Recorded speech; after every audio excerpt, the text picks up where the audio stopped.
আল্লাহ সুবহানাহু তাআলা প্রত্যেকটা পয়গম্বরকে দুনিয়াতে পাঠাইছেন আল্লাহর শান্তির বাণীগুলো পৌঁছায় দেওয়ার জন্য, ইসলামের জন্য, আল্লাহকে চেনার জন্য, আল্লাহ তাআলাকে পাওয়ার জন্য।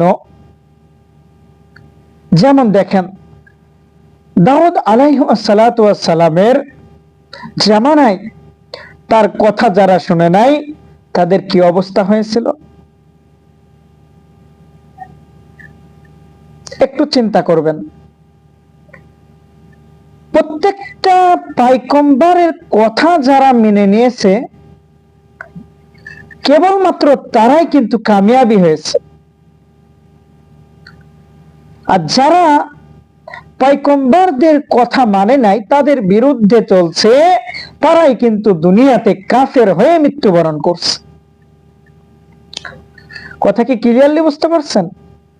আল্লাহ তাআলা পয়গম্বরদেরকে পাঠাইছেন শান্তির বাণীগুলো পৌঁছায় দেওয়ার জন্য, আল্লাহকে চেনার জন্য, আল্লাহকে পাওয়ার জন্য, কেমনে জান্নাত পাওয়া যায় সবকিছুর জন্য।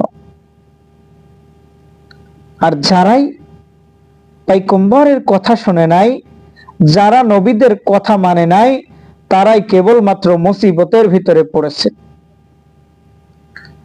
আল্লাহ তাআলা সবাইকে বোঝার তৌফিক দান করুক।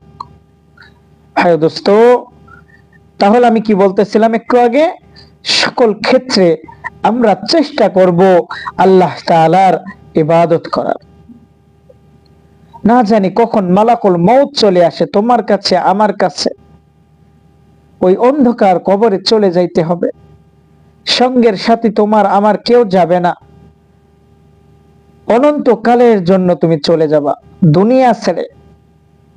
তুমি চাইলেই আজরাইলকে বলবা কিছু টাইম সময় দাও, অসম্ভব, থাকা যাবে না।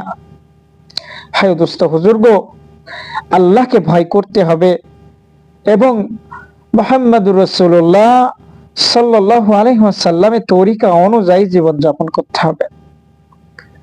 তিনি কোনটা আদেশ করছেন, কোনটা নিষেধ করছেন, প্রত্যেকটা কথাকে ফলো করার নাম হলো ঈমান।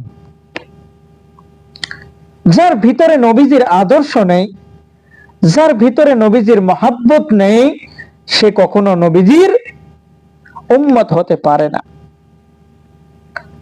মায়ার নবী আমার রাহমাতাল লিল আলামিন তার সাহাবা ইকরামদেরকে নিয়ে বসে আছেন।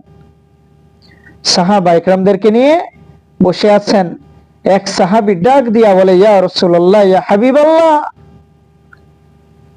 আপনি যখন জাহান্নামের বয়ানগুলো করেন, না জানি আমার চোখ দিয়ে ঝপঝপ করে পানি বের হইতে থাকে। ও নবীজি, আপনার কথাগুলো শুনে আমি আমার বাসায় আমার স্ত্রীকেও বলি, আমার স্ত্রীও কান্নায় ভেঙে পড়ে। এমন জজবা আমার আপনার ভিতরে হবে, কোন উলামা ইকরামের দ্বারাই আলোচনা শুনে যদি আপনি দ্বীনের পথে আসতে পারেন, তাহলে আপনি কামিয়াবি হবেন। আপনাকে চেষ্টা করতে হবে আমার দ্বারাই আমি হালাল কামাইতে পারছি কিনা, আমি সত্য কথা বলছি কিনা,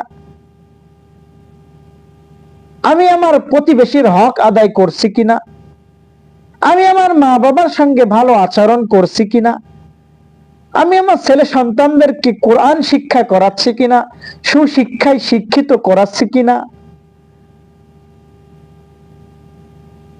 শুধু আপনি 5 টাইম নামাজ পড়লেন আর আপনি মুসল্লি